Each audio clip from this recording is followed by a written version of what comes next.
আসসালামু আলাইকুম। সবাই কেমন আছেন? আশা করি ভালো আছেন। আমিও ভালো আছি।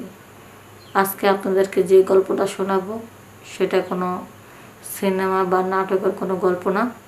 এটা আমার জীবনে ঘটে যাওয়ার একটি ঘটনা আপনাদের সাথে শেয়ার করতে চাই। আমি শহরে থাকি আমার ফ্যামিলির সাথে। আমরা 4 ভাই বোন। আমার মা একটা কোম্পানিতে জব করে, আমার বাবা একটা কোম্পানিতে জব করে, আমি একটা মার্কেটে জব করি। তো সেখানে একটা লোকাল গার্মেন্টস আছে, সেখানেও সুতা কাটার কাজ করি। আর আমার যে ছোট ছোট 3টা ভাই বোন আছে, ওরা বাড়িতে থাকে। ওরা বাড়ির সামনে একটা সরকারি স্কুল আছে, ওখানে ওরা নিজের ইচ্ছে স্কুলে যায়। আবার নিজের ইচ্ছে ওরা একা একা আসতে পারে। ওরা একা একা নিজে ভাত বাইরে খাইতে পারে, কারণ ওদের জন্য সকালবেলা মা রান্না বান্না করে অফিসে জব করতে জায়গা, আর আমিও চলে যাইগা। তো সারাদিন আমার যে 3টা ভাই বোন আছে, আমার ছোট যে বোনটা আছে ওর বয়স 10 বছর, আর ওর নিচে যে ভাই বোন 2টা ভাই আছে, একজনের বয়স 6 বছর আর একজনের বয়স 4 বছর।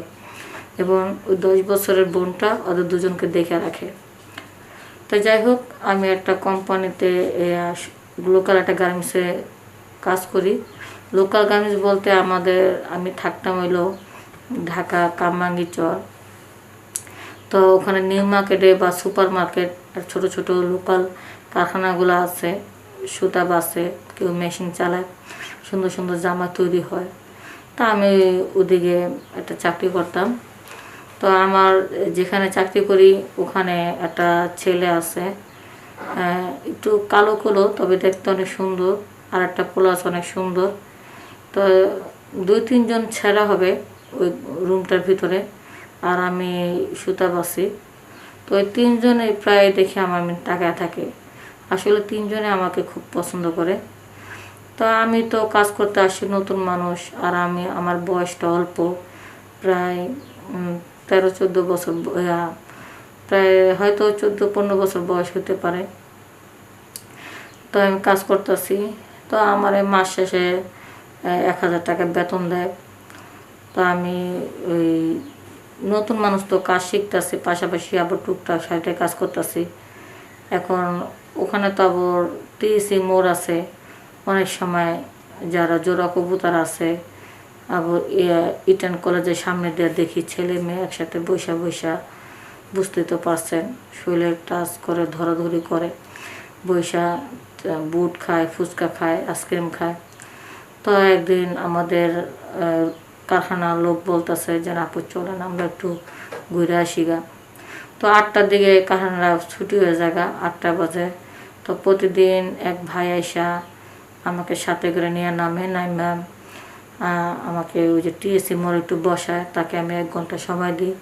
ওখানে বসে আমরা একটু আইসক্রিম খাই, তারপরে একটু চানাচুর ভাজা টাজা এগুলি খাইয়া প্রতিদিনের মতন বাড়ি চলে যায়। মাঝে মধ্যে আমার একটু রিক্সা উঠা দেয়। প্রতিদিন ওই ভাই আমার সাথে এরকম করে।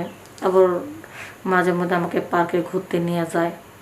প্রায় অনেক দিন পর্যন্ত সময় কাটে। তখন আমি কথা আগে বলতাম, আপনার মতন একটা ছেলে পাই আমার ভালো হয়েছে। তো যাই হোক, রোজার মাস তো আইতাছে, এবারকার আপনি ঈদ কই কাটাবেন? আমাকে বাসায় ঈদ কাটেন, আর নয়তো আপনাদের বাসায় আমরা ঈদ কাটাবো। হ্যাঁ, ভালো একটা সম্পর্ক। তো সেই এই কথাটা বলার পরে সে মনে করছিল যে আমি মনে হয় তাকে মুসলমান ভেবে তার সাথে চলতেছি বা কথা বলতেছি, সম্পর্ক করতেছি। এখন সে যে হিন্দু মানুষ সেটা আমাকে কখনো বুঝতে দেয়নি, কারণ সে জানতো যে আমি তাকে মুসলমান ভেবে তার সাথে সম্পর্ক করেছি।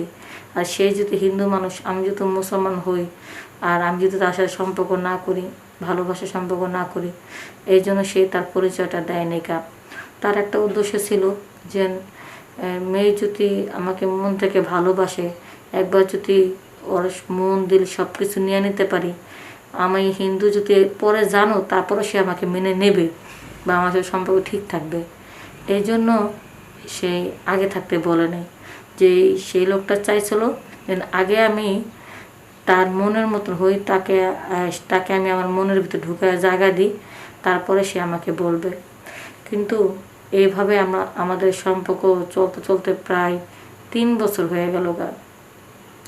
3টা বছর পর্যন্ত তার সাথে আমার সাথে ভালো সম্পর্ক। প্রায় সে আমাকে এমনভাবে টাচ করে, এমনভাবে আদর যত্ন করে, কিন্তু সে মূল কাজটা করে না। সব করে, মূল কাজটা করে না। তার ভিতরে যখন মূল কাজটা করতে যাবে, তার ভিতরে একটা ভয় ভয় সারাক্ষণ থাকে। সে যে কোনো একটা বাহানা ধরে উঠা যায়, আমার একটু তাড়া আছে, আজকে হবে না, অন্য একটা সমস্যা। তো আমি আবার ভাবতাম কি যে হয়তো সে একটু দুর্বল শারীরিক দিকটা, এই জন্য সে মনে আমার বাহানা দেয়। কিন্তু আমার সব্য শরীরে হাত দিয়া সে এত গরম বানা ফেলায়, নিজে এত গরম হয়, কিন্তু মূল কাজটা করতে সে চাচ্ছে না। তো এইভাবে তার সাথে আমার সাথে ভালো সময় কাটাছে। আর আমিও তার প্রতি একটা বিশ্বাস যে সে আবার একটু মাঝে মধ্যে বাহানা ধরতো, দেখো আমি তোমাকে পছন্দ করে বিয়ে করতে চাই, আমি চাই বিয়ের আগে এসব না করাটাই ভালো, বিয়ের পর এসব করা ভালো। তারপর মাঝে মধ্যে ভালো মতো রান্না করে আনতাম। তো একদিনকে আমি গরুর মাংস রান্না করে আনছি, যে তারে নিয়ে বসে আমি খাবো, যে আসো কি রান্না করছো তুমি? মাছ। আমাকে মাছ রাখো, আজকে গরুর মাংস খাবো একসাথে, আসো। এখন সে বলতেছে আমার তো অ্যালার্জি, আমি তো গরুর মাংস খাই না। কিন্তু আসলে যে সে হিন্দু, গরুর মাংস এই কারণে খায় না সেটা তার আমার বলে নাই। আমি তো মনে করছি সত্যি তার অ্যালার্জি, এই কারণে গরুর মাংস খাচ্ছে না। তো আমি ঠিক আছে, তাহলে তুমি যে মাছ আনছো এই মাছই খাও, গরুর মাংস খাওয়ার দরকার নেই। তো এইভাবে নানান বাহানা, নানান ছুটা ধরা চলতে থাকলো। বেশ আরও 2 বছর পার করে দিলাম। পরে একদিন আমার খুব মন চাইতেছে, এই চলো না আমরা বিয়ে করে ফেলি, আমাকে বলতেছে। পরে বিয়ে করবো, তখন আমি বলছি দেখো আমার ছোট ছোট 3টা ভাই বোনদেরকে আমি লেখাপড়া করাই, আমার বাবা মা যা কাজ করে তার বেতন হয় না, আমার তো আমার ফ্যামিলি দেখা লাগে, আমি বিয়ে আর 2-3 বছর পরে করব। আর বিয়ের পর তুমি কি করবা কও? বিয়ের পর তো ওই জিনিসটাই করবা, ওইটা তো আমি বিয়ের আগে তোমার সাথে করতে চাই। কারণ বিয়ের আগে যদি আমি তোমার সাথে করি তাহলে তো সমস্যা নেই, তুমি তো আমার কদিন পর বিয়ে করবা। আর বিয়ের আগে করি, বিয়ের পর তো এই মজাই তো নিবা। কয় না, তারপরও আমি অবৈধভাবে করতে চাই না, আমি চাই না আমার বউটাকে আমি অবৈধভাবে ছুঁই। তখন আমি বললাম তুমি তো সব কিছু অবৈধ করলা, এই যে বিয়ের আগে আমার সব শরীরে টাচ করলা, খালি তো মূল কাজটা করো না। এই মূল কাজটা যদি করতে যাই, তখন যদি তোমার পেটে বাচ্চা এসে পড়ে, তখন এই বাচ্চাটা তো মানুষে বলবো অবৈধ বাচ্চা।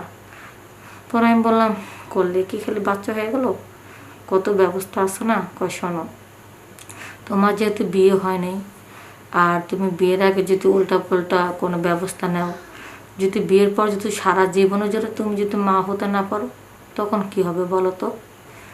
এই জন্য আমি বলতেছি যে দরকার নেই, ঠিক আছে যা করো বিয়ের পর। তখন আমি বলছি আচ্ছা ঠিক আছে বিয়ের পরে করো। পরে এক বান্ধবীর বাসা, ওর বিয়েতে ওর একটা জন্মদিন ছিল, আমাকে দাওয়াত করলো যে তুই তোর বয়ফ্রেন্ডকে নিয়ে আসিস।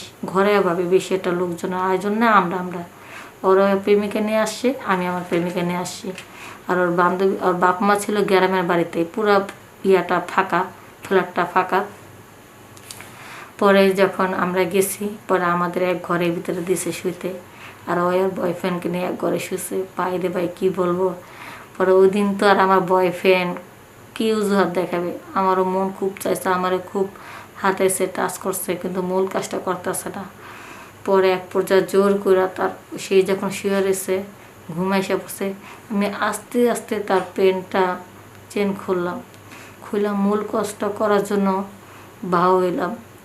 তারপরে দেখি যে জিনিসটা আমি দেখলাম, তারটা দেখি কাটা, ব্যাপারটা কি, সে না মুসলমান।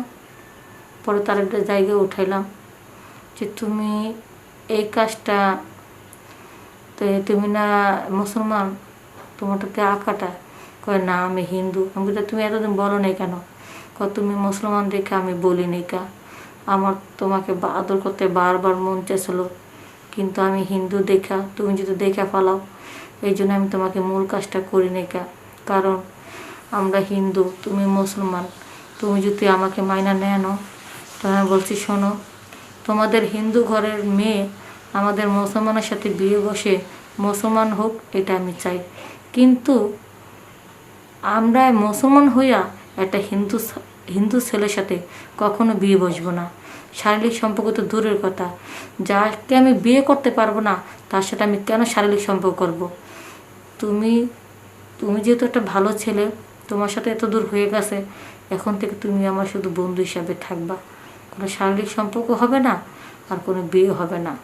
তো বন্ধুরা, যারা বন্ধু করবেন, প্রেম ভালোবাসা করবেন, ধর্মটা অন্তত মেনে চলবেন।